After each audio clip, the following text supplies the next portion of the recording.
Target ng Independent Commission for Infrastructure na simulan sa Nobyembre ang pag-livestream ng mga pagdinig kaugnay sa mga maanumalya umanong flood control project.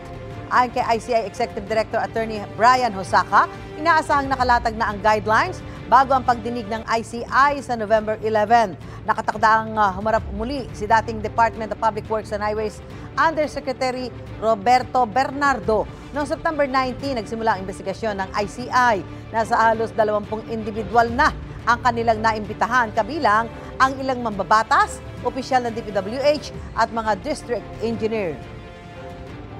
Ang priority kasi ng ICI is really to finish that, to have that rules of procedure approved with regard to live streaming, because we want that set first, and then we will confirm all our hearings thereafter.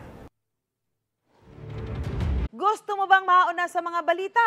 Mag-subscribe na sa GMA Integrated News sa YouTube at tumutok sa Unang Balita.